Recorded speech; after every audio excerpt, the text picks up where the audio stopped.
here is my mother. Can I use your fax machine? Grace. Hey, Mom.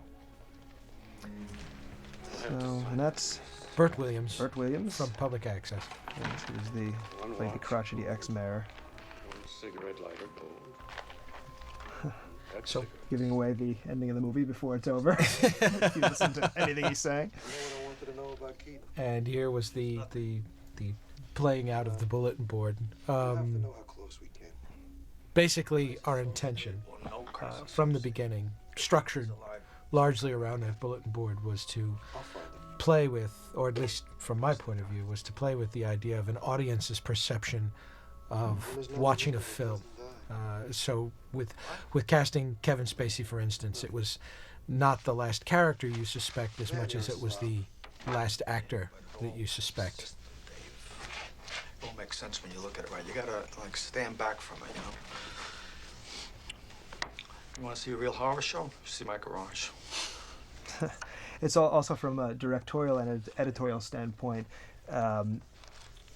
It was a very exciting filmmaking opportunity to reach into the text and convince and bring up images and sounds to convince the audience of one thing, and then 5 minutes later, you reach back into the same text and bring out a new set of elements and show them in a different light, like this one here, and convince the audience of something completely different. Yeah, the two challenges for me were to write a script, at least, that in the opening scene I show you something that happened and spend the next 2 hours trying to convince you that you didn't actually see what you saw, and in the end convince you yet again that you actually did see it. And the other challenge was to try and sustain the narrative literally until the last minute of the film, which is really where the coffee cup, the fax, the bulletin board, and Kobayashi himself pulling up in the car at the end were all elements to distract you from what you are more or less being told over this entire sequence, which is... There's Kevin as Kaiser. Right there, so that's exactly the truth we imagine, or we assume.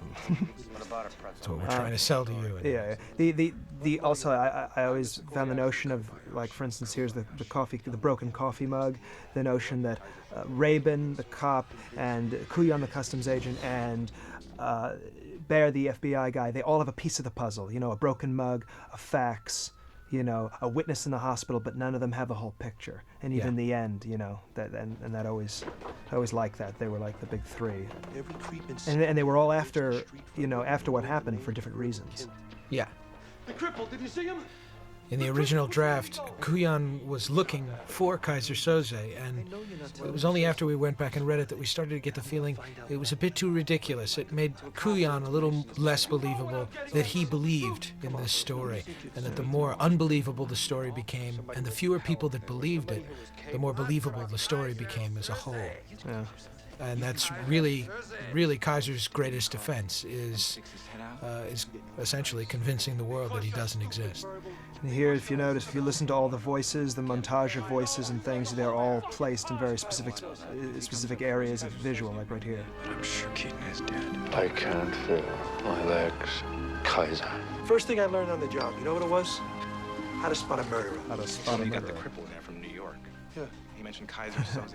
So, you know, After that, to create this whole transformation without having to my guess is physically, you'll never hear from him you again. know, Right. doctor him up or change anything.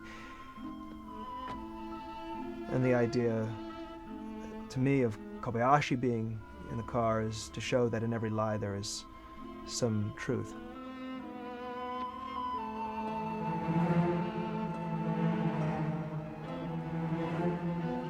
The greatest trick the devil ever pulled was convincing the world he didn't exist. And like that,